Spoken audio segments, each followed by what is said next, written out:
네, 사진으로 보는 한국사 6번째 시간입니다. 지난번에 갑신정변까지 봤던 것 같아요.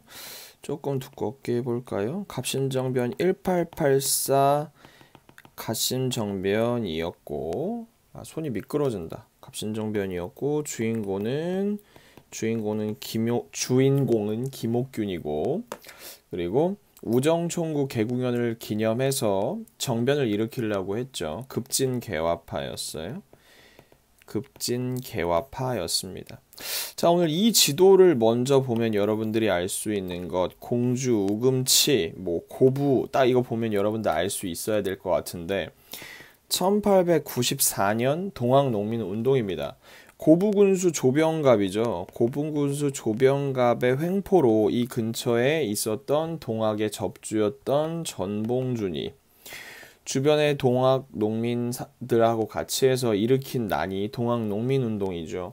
동학농민운동은 처음에 성공을 했습니다. 성공을 해서 이 근처의 고을들을 점령을 했는데 전주를 마침내 점령을 했더니 전주는 약간 전주 이씨, 즉 왕실의 자존심 같은 거란 말이죠. 그래서 전주를 점령을 했을 때 서울에 있었던 누가 고종 플러스 민씨, 명성황후 민씨가 누구한테 했냐면 헬프를 쳤어요. 또 누구한테?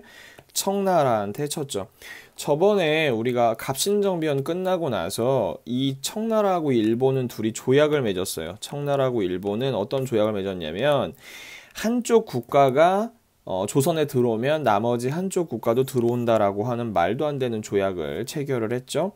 그래서 고종과 민씨가 청나라에 헬프를 치서 청나라가 들어오니까 당연히 일본도 바로 들어오게 되었습니다. 이 사실을 들은 동학농민운동군이 야 말도 안 된다. 그래서 전주에서 이 청나라하고 일본을 내보내기 위해서 합의를 봅니다. 그게 뭐라고 하냐면 전주화약이라고 그래요. 전주에서 화해의 약속을 하였다. 그래서 전주화약이라고 얘기를 합니다. 근데 전주화약을 했으면 이 외국 군대가 떠나야 되는데 떠나지 않고 지네들끼리 전쟁을 하고 있어요. 어이가 없죠. 그래서 1차 봉기를 한 다음에 전주화약을 하죠. 나 근데 손 너무 미끄러진다. 원래 글씨를 못 쓰는데 더 못 쓰네. 전주화약 끝난 다음에 지네들끼리 전쟁을 했어요. 그 전쟁을 우리가 청일전쟁이라고 합니다. 청일전쟁이 끝난 다음에 청나라는 우리나라에 대한 간섭을 못하게 되겠죠. 일본의 간섭이 정말 심해집니다. 그래서 서울에 들어가서 막 그 개혁도 하고 막 이러려고 해요. 그러니까 동학농민군이 지금 돌아가는 꼬락서니를 보아하니까 안 되겠어요. 너무 화가 나요. 그래서 2차 봉기를 합니다. 2차 봉기를 했는데 이 사람들의 그거는 일본 사람들을 밖으로 내보내고 우리가 노예 같은 삶에서 좀 벗어나고 싶어요. 이런 얘기였는데 이 정부군하고 일본군은 이런 거를 무시하고 조선군하고 누구하고 일본군하고 같이 동학농민군을 진압을 한 거예요. 정말 안타까운 일이 아닐 수 없죠. 그래서 결국 어디서 공주의 우금치에서 패배를 크게 하고서 동학농민군이 아쉽게 패배를 하게 되죠. 이때 전봉준 장군이 잡혀서 사형을 당합니다. 그래서 새야새야 하얀새야 녹두꽃에 앉지 마라 이런 얘기 있죠. 파랑새는 누구야? 파랑새는 일본군이에요. 일본군하고 조선군이겠죠. 녹두꽃이 떨어지면 녹두꽃은 누구예요? 녹두꽃은 전봉준이고 청포장수 울고 간다. 청포장수는 백성들을 얘기하는 거겠죠. 슬픈 일입니다. 압송되고 있는 전봉준을 얘기하는 거고 이거 뭐냐면 장태라고 하는 건데 그때 당시에 그 동학농민군이 총이 없잖아요. 총이 없으니까 총 같은 거 총알이 날라오면 막으려고 이 안에다가 짚을 잔뜩 집어넣어가지고 굴려가면서 막았다고 해요. 진짜 어렵게 싸웠지, 그지? 자, 이거는 대한민국 3월 1월 1일 3년 1월 1일이라고 써 있는데 이건 임시정부 인사들이죠. 임시정부 인사들이고 우리는 임시정부라고 하면 기억해야 될 것은 1919년 그리고 3월 1일까지 몰라도 되고 그리고 상하이에 처음 임시정부를 세웠다. 뭐 이 정도는 꼭 알고 있어야 됩니다. 그쵸? 그리고 이 오코루죠. 오코루. 이 이름이 오코루인데 좀 얘는 밝은 색으로 해볼까? 짜잔. 이런 색. 자, 오코루 뭐냐면 이제 경복궁에 건천궁 내에 오코루가 있었어요. 이 사건을 얘기를 하면 1895년이니까 1894년 바로 뒤죠. 이 색깔로 해야 보이나? 이거 다 비슷한데? 1895년 을미사변이에요. 이제 일본의 세력이 커지니까 명성황후 민씨랑 그 고종은 어떻게 했냐면 러시아의 세력을 좀 끌고 싶어 했어요. 러시아의 세력을 좀 끌어서 우리나라를 좀 보호하고 싶어 했는데 이 사실을 알게 된 일본이 경복궁에 난입을 해서 명성황후 민씨를 살해한 사건이죠. 그러니까 우리는 이제 그걸 명성황후 시해 사건이라고 합니다. 시해 사건이라고 하고 이거 시체를 불에 태웠어요. 정말 말도 안 되는 사건이죠. 아무튼 명성황후 시해 사건이 있고 나서 이제 을미사변이 발생을 하죠. 그러니까 너무 무서운 거야. 그러니까 고종이 어떻게 했어요? 다음에 1896년에 러시아 공사관으로 도망갑니다. 그걸 파천이라고 하는데 그래서 그걸 아관파천이라고 얘기를 하죠. 명성황후 민씨가 죽고 나서 다음에 아관파천을 당합니다. 이건 국장이 1897년에, 그러니까 국장은 나라의 중요한 사람이 죽었을 때 장례를 치르는 게 명성황후 국장인데 이게 명성황후의 장례식이라고 얘기를 하고 있죠. 이렇게 1895년에 을미사변이 있고, 을미사변. 그리고, 나 진짜 이거 펜이 너무 불편하다, 진짜. 그리고 나서 1896년에 아관파천이 있고 나서 이제 그 미국으로 1884년에 무슨 일이 있었어요? 84년에 갑신정변이 있었는데 이 갑신정변 실패하고 도망갔던 사람 중에 서재필이라고 있었단 말이야. 근데 이 서재필이 미국에서 돌아와서 막 독립신문 같은 거 만들고 독립협회 만들고 이랬단 말이야. 이 사람이 환궁하세요 고종, 환궁이라는 거 이제 궁전으로 돌아오라는 얘기죠. 그래서 이 사이를 독립협회라고 하고 아까 그 독립문도 봤잖아요. 그쵸? 다 이 독립협회에서 만들었다고 생각하시면 되고 환궁을 합니다. 그래서 환궁을 하면서 고종이 우리나라를 바꾸죠. 이름을 바꿔요. 대한제국으로 바꿉니다. 근데 이건 한계가 있었어요. 대한제국으로 바꾸는 건 한계가 있었던 게 뭐냐면 어차피 독재정치, 황제정치를 하기 때문에 우리나라를 개화를 하지는 못했어. 어쨌든 근데 우리나라의 이름을 대한제국으로 바꿨다. 그래서 뭐 최신 개화를 하려고 노력하였다. 뭐 이런 거 의미가 있죠. 여기가 이제 환구단이라는 곳인데 환구단에서 1897년에 대한제국을 선포하였다. 이 정도는 기억을 하셔야 돼요. 대한제국을 선포하였다. 이 정도는 기억을 하셔야 되고 이 환구단이라는 거는 그 하늘의 제사를 지내는 장소 뭐 이렇게 생각을 하시면 될 것 같아요. 뭐 이분은 이제 고종이죠. 키가 좀 작죠? 딱 봐도 옷을 이제 그 빨간색 그 왕의 옷을 입지 않았잖아요. 이게 황제 옷이라는 거예요. 황제 옷. 그리고 이건 이제 이화학당이라고 하는데 지금 이화여자대학교의 전신이죠. 그러니까 이제 여기 뭐 이렇게 글씨 이화학당.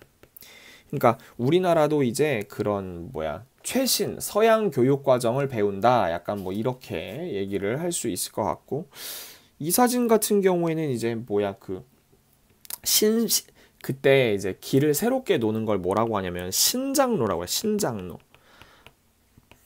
신식 길을 놓고 나서 이런 식으로 달라졌다라는 거야. 여기 보면 이제 이런 것도 보이죠. 이렇게 두 줄 나 있는 거는 왠지 그 전차 뭐 그런 거 아니었을까 하는 생각이 살짝 들기도 하죠.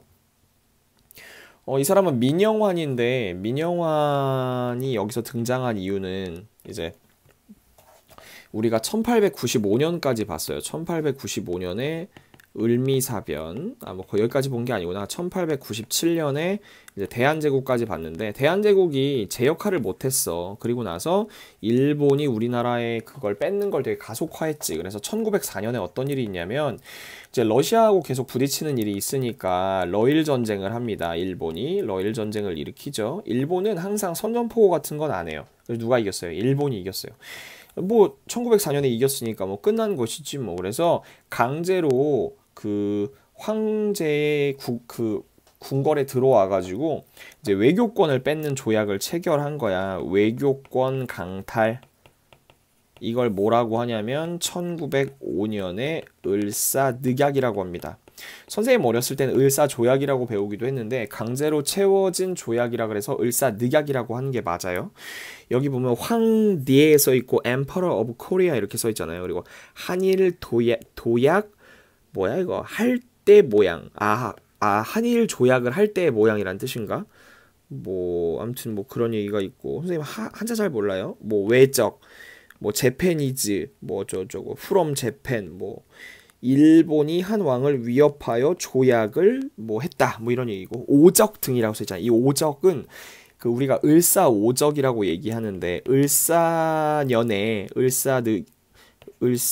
내가 뭐라 그랬어? 을사오적 그지? 을사년에 이 조약을 체결하게 도와준 5명의 나쁜 사람들 대표적으로 이완용이 있죠. 이완용 그죠? 이 사람을 을사오적이라고 부릅니다. 이 트리티는 조약이란 뜻이에요. 조약이란 뜻인데 황제가 지금 화가 났잖아. 고종이 화가 났잖아. 일본 사람 웃고 있고 여기서 재패니즈 솔저가 막 위협하고 있잖아. 그러니까 강제로 체결된 것이다. 그럼 이 민영화는 뭐냐? 이 슬픈 정말 강제적인 을사늑약을 맞아서 1905년에 을사늑약을 맞아서 이 분을 이기지 못하고 권총 자살을 합니다. 좀 안타까운 일이죠. 그리고 이 을사늑약 이후에 의병이 발생을 하는데 의병은 이제 여러분들 아시겠지만 1895년에 을미사변이 있을 때도 이제 의병이 있었어요. 근데 1905년에 이제 을사늑약이 있고 나서도 의병이 발생을 했고 그리고 1907년에 뭔 짓을 했냐면 봐봐 을사늑약 한 다음에 사람들이 막 되게 싫어했을 거 아니야. 그리고 고종도 1907년에 뭔 짓을 하냐면 이제 네덜란드 헤이그에 특사를 파견해. 그래서 이때 뭐 만민 평화 회의인가 만국 평화 회의인가 네덜란드에서 이런 걸 한단 말이야. 그래서 뭐 이휘종인가 아무튼 이휘종인지 잘 모르겠네. 그리고 이상설 이렇게 3명을 보낸단 말이지. 근데 실패해요. 실패해서 이걸 핑계를 잡아서 1907년에 고종을 퇴위를 시키고 또 군대를 해산시킨단 말이야. 근데 이제 군대가 해산됐으니까 이 군대가 어디로 가? 의병으로 합류를 한 거죠. 근데 이 사람은 지금 사진 이 늠름한 아저씨는 누구냐면 신돌석이라 그래서 이 사람은 군인 출신이 아니고 그냥 평민의병장이야. 평민이었는데 근데 뭐 총을 잘 쐈다 뭐 이런 얘기가 있었어요. 아무튼 의병들이 이렇게 나타났고 여기 보면 1908년 그 군대 해산된 다음 해죠. 그래서 서울로 들어가서 이 서울 진공작전을 해서 좀 이렇게 뭔가를 해보려고 했는데 실제로 그걸 하지 못한다고 해요. 이때 뭐 안중근도 큰 역할을 했다고 합니다. 뭐 이때 뭐 선생님이 듣기로는 뭐 신분에 따라서 내가 양반도 아닌 놈의 명령을 들을 수 있냐 뭐 스스로 무너졌다는 얘기를 살짝 듣기는 들었어요. 이거는 뭐 13도 창의군의 모형이라고 하고 그리고 이건 신돌석 아까 그 평민의병장 신돌석의 생가 원래 살던 곳이라고 이야기를 합니다. 이거는 미스터 선샤인에 나왔던 사진이기도 한데 대표적인 의병 사진이죠. 의병 중요한 사진입니다. 이거는 외국 기자가 찍었다고 했어요. 이거는 되게 유명한 사진이죠. 1907년까지 했어요. 우리가 1907년에 고종 퇴위가 있었고 군대 해산이 있었습니다. 아까 1905년에 을사늑약을 체결했던 사람이 누구였냐면 다 알고 있겠지만 이미 여기 쓰러지고 있는 이토 히로부미예요. 근데 이 사람을 이제 제거하려고 이제 안중근이죠. 안중근이 중국의 하얼빈역에서 권총으로 저격을 하죠. 뭐 여러 가지 에피소드가 있지만 근데 안중근 선생님이 굉장히 권총을 잘 쐈다 그래요. 4발을 쐈는데 뭐 다 명중시켰다고 했나? 그리고 뭐 근처에 있는 사람도 명중시키고 실제로 한 발을 남기고 갈 정도로 사격술이 좋았다고 하죠. 근데 이제 뭐 이 사람이 이토 히로부미가 뭐 하얼빈에서 설지 그 위에 있는 뭐 무슨 간제구역 무슨 역이라고 하는데 아무튼 거기서 뭐 내릴지 모르니까 이제 기다리고 있는데 안중근 선생님이 있었던 하얼빈에 이제 도착을 한 것이죠. 저격을 하고 코레아 우라라고 외쳤다고 하죠. 하얼빈에서 적용을 하고 재판을 받은 다음에 리순 감옥으로 중국의 리순 감옥으로 옮겨옵니다. 이게 1909년 10월 26일이에요. 그리고 그 다음에 1910년에 돌아가셨다고 얘기를 하죠. 안중근 선생님이 약지가 없는 건 다 알고 있죠, 여러분들. 이거 단지 동맹이라고 해서 손가락을 끊어서 이걸로 혈서를 썼다고 하죠. 이때 그 거사를 같이 도모했던 세 명이라고 해요. 우덕술 선생님인가? 그죠? 우덕술이 아니고 우덕순 선생님이고, 그리고 뭐, 우덕순, 유동하, 뭐, 이런 선생님이 있는데, 118쪽에 여러분들이 한번 보시면 될 것 같아요. 사진에서 보면 이 선생님이 안중근 선생님이고, 그리고 이 그림은, 이게 우덕순 선생님. 우덕순 선생님이고, 그 다음 사진이 유동하 선생님입니다. 유동하 선생님. 다 같이 재판 받았어요. 어차피 걸렸으니까. 그리고 이것은 뭐 독립이라고 쓴, 그때 선생님이 오른쪽에서 왼쪽으로 쓴다고 했잖아요. 그래서 독립이라고 쓴, 이제 손가락이 짧죠, 그쵸?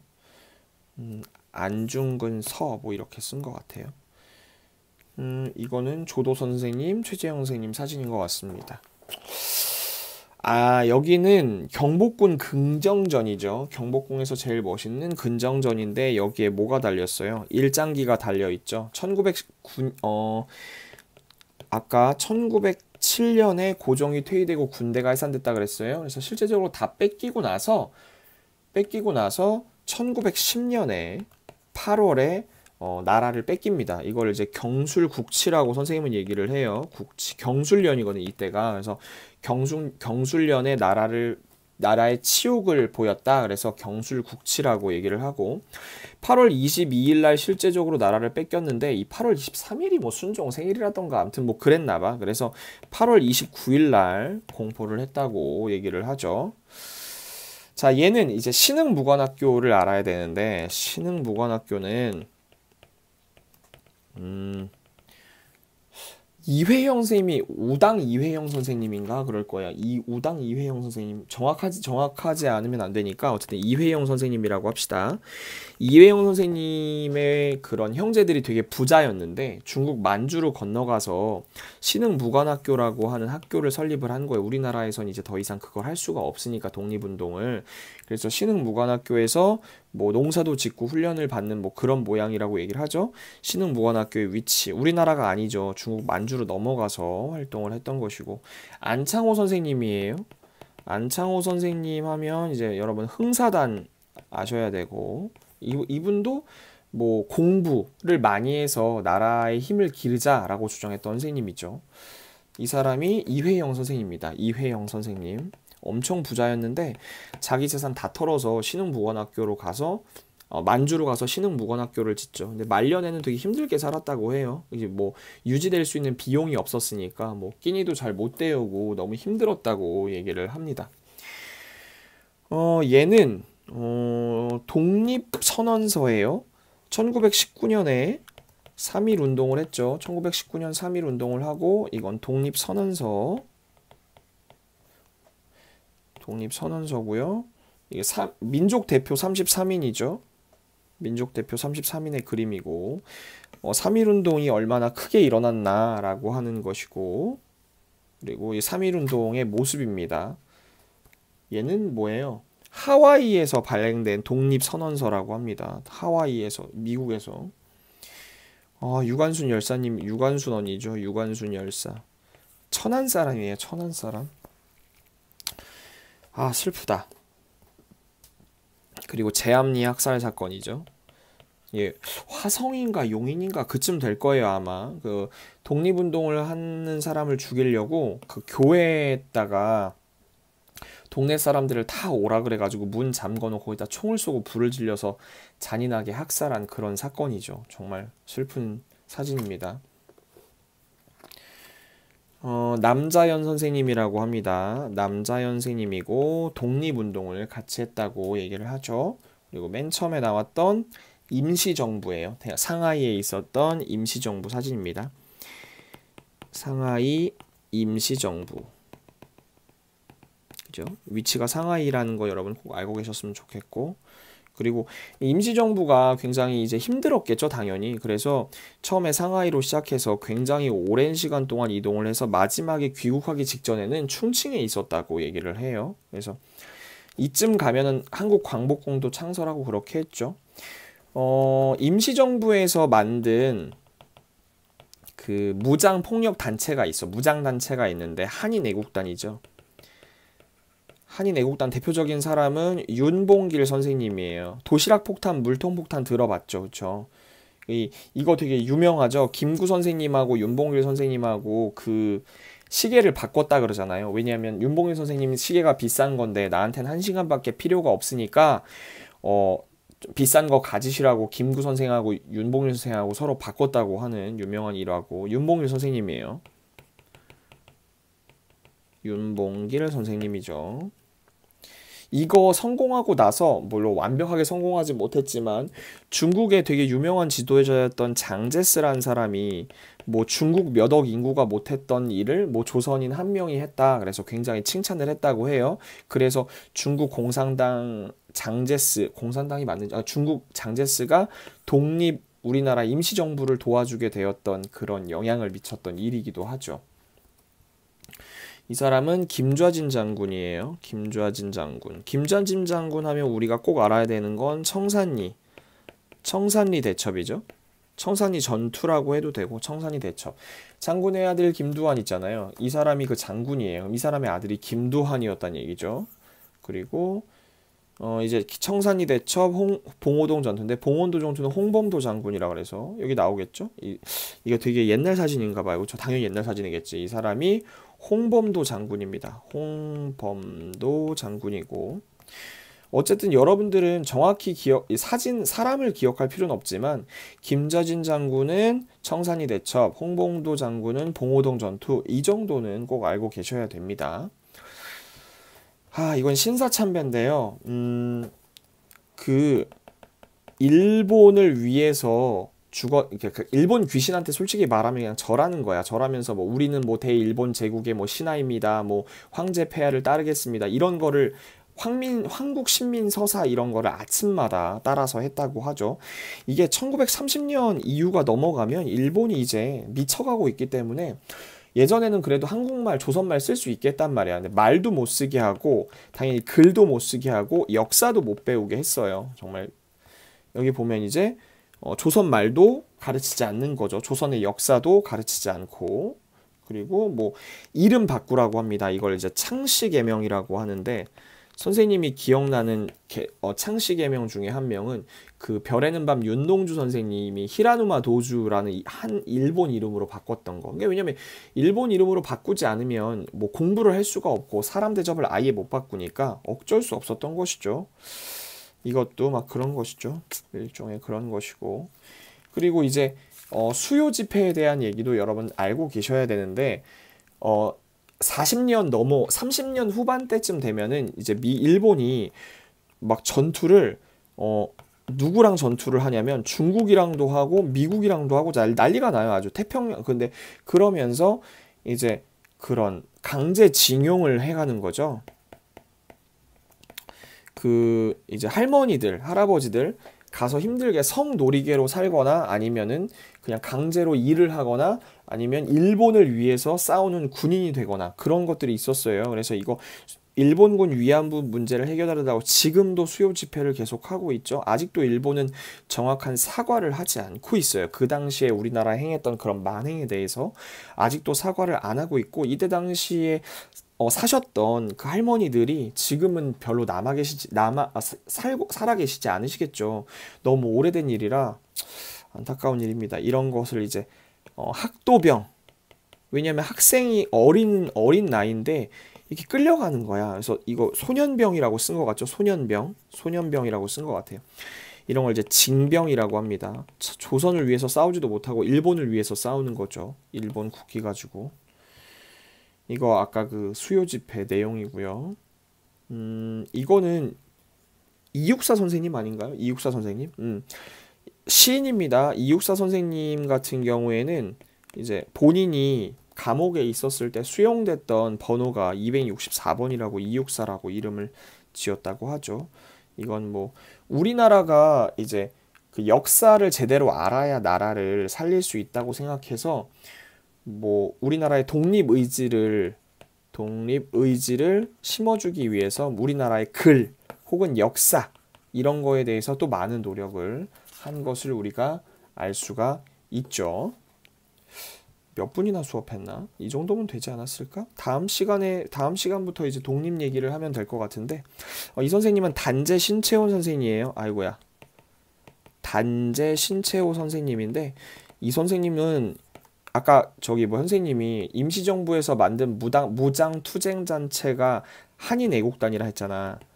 한인애국단하고 거의 라이벌 단체 정도 되는데 의열단 소속이었어요. 의열단 소속이고 무장투쟁을 외쳤던 사람인데 이 사람도 글을 되게 많이 썼어요. 그래서 뭐 위인전 같은 거, 뭐 이순신전, 을지문덕전 이런 거 많이 쓰고 우리나라의 역사 이런 걸 굉장히 강조했던 사람입니다.